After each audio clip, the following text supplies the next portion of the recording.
रुक जाओ। खुद को साबित करने से पहले ये सच सुन लो कि जो हमेशा दस्तयाब होता है वो आहिस्ता आहिस्ता नजरअंदाज कर दिया जाता है। तुम जितने भी मखलिस, वफादार और अच्छे हो, अगर तुम हर वक्त मौजूद रहोगे तो तुम्हारी कदर खत्म हो जाएगी। इंसानी फितरत यही है कि जो चीज आसानी से मिल जाए उसे खास समझना छोड़ दिया जाता है। अगर तुम हमेशा पहले आगे बढ़ते हो और हमेशा मौजूद रहते हो तो तुम्हारी अहमियत कम हो जाती है। यह सिर्फ दूसरों की गलती नहीं बल्कि इंसानी नफ्सियात है कि वो यकीनी चीजों को महसूस करना छोड़ देते हैं। जो शख्स हमेशा मौजूद रहता है वो अपनी ताकत खो देता है और आहिस्ता आहिस्ता आम हो जाता है। और जो शख्स जानता है कब पीछे हटना है वही अपनी कदर और अहमियत पैदा करता है। वो लोग जो हमेशा दस्तयाब नहीं होते वही दिल और दिमाग में जगह बना लेते हैं। जब कोई हमेशा साथ हो तो दिमाग उसे यकीनी समझकर उसकी कदर करना छोड़ देता है।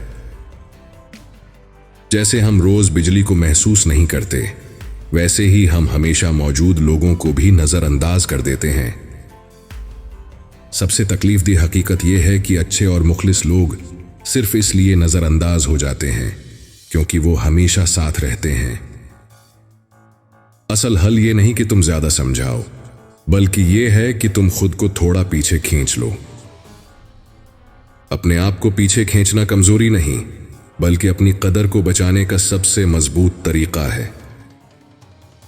असल पहचान में सबसे पहले खामोशी आती है और यह खामोशी दिल को बेचैन करती है, मगर यही तब्दीली की शुरुआत होती है।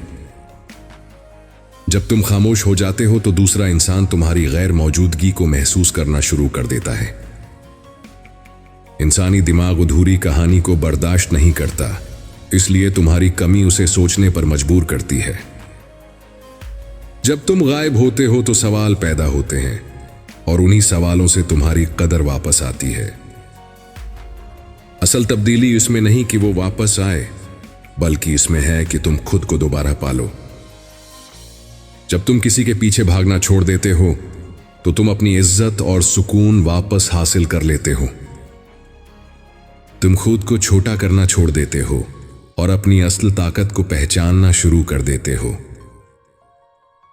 तो आहिस्ता आहिस्ता तुम मजबूत, पुरसकून और बेनियाज बन जाते हो और यही तुम्हारी असल ताकत होती है। कुछ लोग तुम्हारी खामोशी के बाद वापस आएंगे और कुछ हमेशा के लिए चले जाएंगे। और याद रखो, दोनों सूरतों में तुम जीतते हो क्योंकि तुमने खुद को खोने के बजाय पा लिया।